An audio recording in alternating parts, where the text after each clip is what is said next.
Molly, on the other hand, she is messy. Hi, I'm Arabella Chi and I'm with Digital Spy, and this is Spy in the Villa.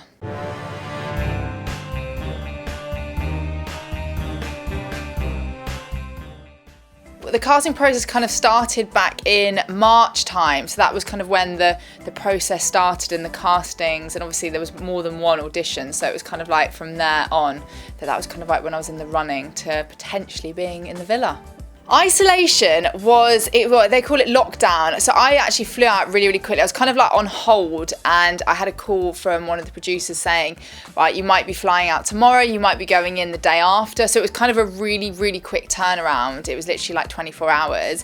And then I flew out, and then I arrived, and they were like, right, slight change of plan. You're actually going to be going in next week. And then next week went to the week after.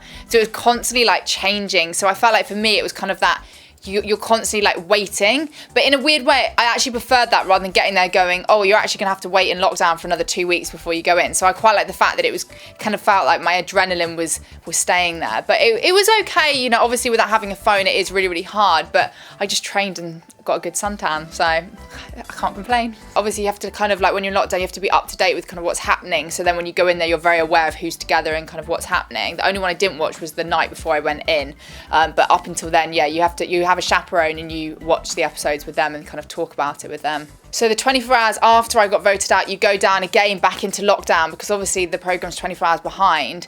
So so no one knows you're out. So then, yeah, so you go into lockdown. That was really difficult. I think that was probably the toughest 24 hours I had in there, because none of your family obviously know that you're out, and you're kind of you feel really alone. Obviously I had Tom, and it was really nice to have his support, but I felt like it was really hard because obviously I'd left Danny in there, which for me, I felt like if we'd kind of left together, it would have been in a weird way okay, because I would have gone, well, you know what, I've kind of got what I want, and now we're just moving to the next chapter together. But because he was in there and I was out, it was horrible. Like, you just don't really know what's going to happen.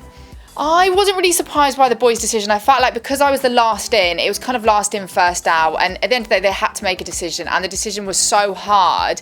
And I felt like they were right in probably saying, you know, I had the least impact in the villa because I was there the least amount of time, so I felt like they obviously didn't really give me a chance and get to know me, where, you know, even Maura, because she created a lot of drama in there, like if she'd left, you would know that she had gone. So I don't blame them, and I think if anyone had gone, someone would have been upset, and it's the part of the game, you know, people are going to be leaving, people are going to be coming in, that's what you've signed up for. Do you know, so Danny and I have been coupled up for 3 days before I left, and I would never, ever expected him to leave. I wouldn't have even wanted him to leave if he'd said, you know, I want to leave with you.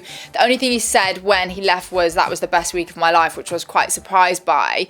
I felt like there was a lot of feelings that developed in such a short period of time, but I feel like he's single, I'm single, and we're going to have a conversation when he meets out, because it was the start of something good.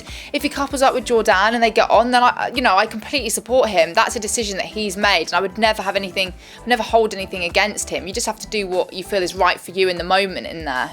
No, again, I definitely would have stayed if Danny had left. I feel like you're in there, you know, it would have been too early to call it, and I felt like if whoever got voted out, obviously it was me, but if it was Danny, I felt like if one of us had left with the other person, it puts pressure on the relationship, because I feel like you've made the commitment to leave for the other person. If it doesn't work out, you'd think to yourself, God, well, I could have met the right person in there if I'd stayed. So I definitely think he's made the right decision by staying in there and carrying on his journey.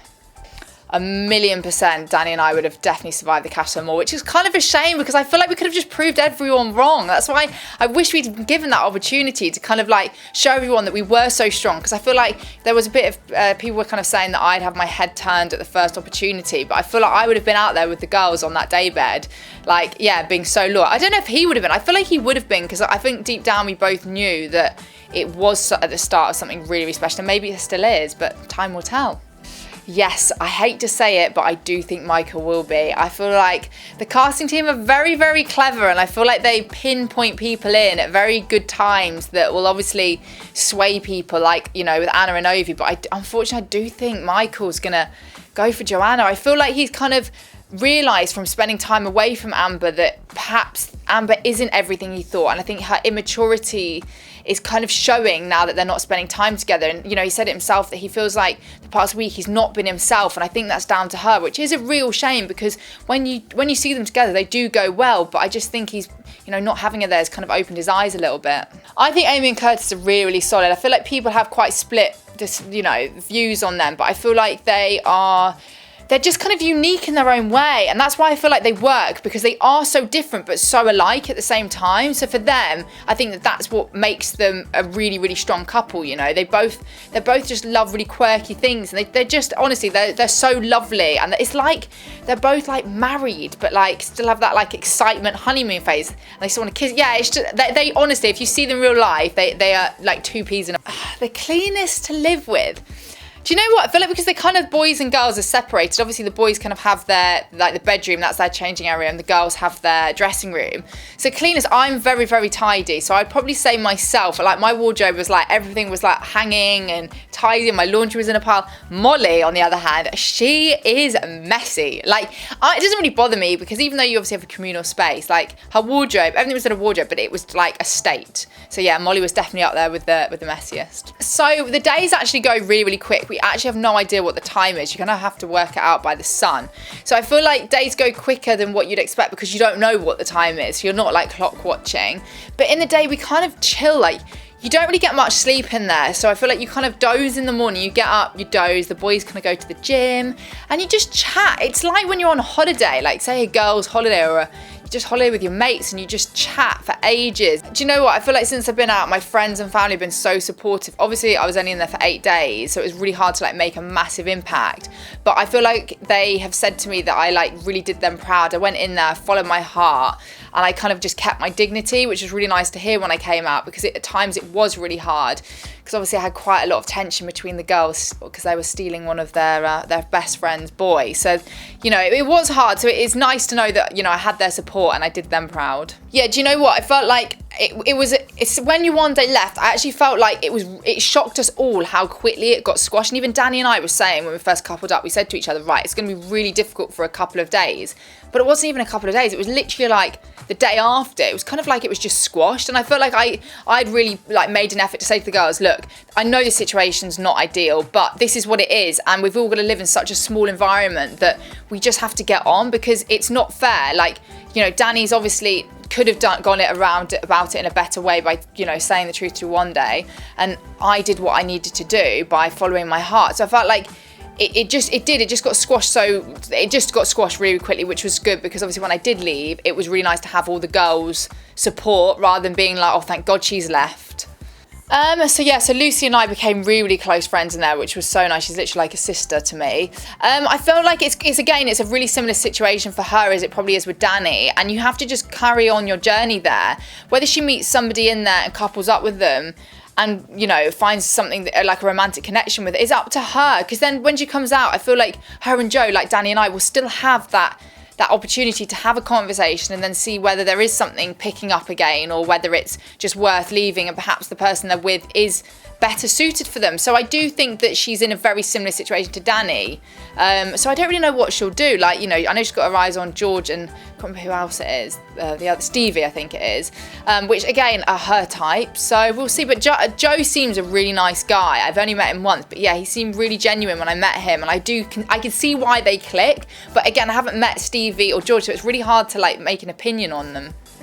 Reuniting with Yewande, I felt like it was the best thing that could happen. I felt like we could just squash and put everything behind us. The issue was never between Yewande and I. It was always between Danny and us. Like, that was the situation. I felt like Danny was very much in the middle of us both, which kind of stopped us from both having a friendship in there. So obviously didn't have a chance to build a friendship, but there's no hard feelings between us, because if anything, I kind of went up to her from day one, and when I found out Danny kind of wasn't telling her the truth and was still telling her what he thought she wanted to hear, and then telling me something different. So I just felt like I did the right thing by telling you one day, because I wanted to make sure that she wasn't going to get hurt. But obviously I knew that Danny just didn't tell her the truth because he was trying to protect her. But then in the end result, obviously did end up hurting her a lot, which ended up looking bad on me. But actually it was just because Danny wasn't telling her the truth.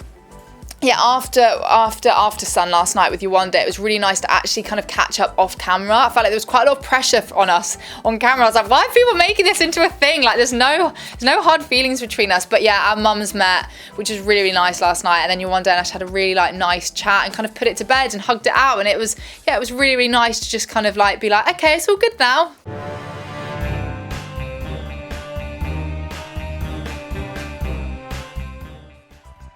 If you like the video, then give us a thumbs up and subscribe to the YouTube channel.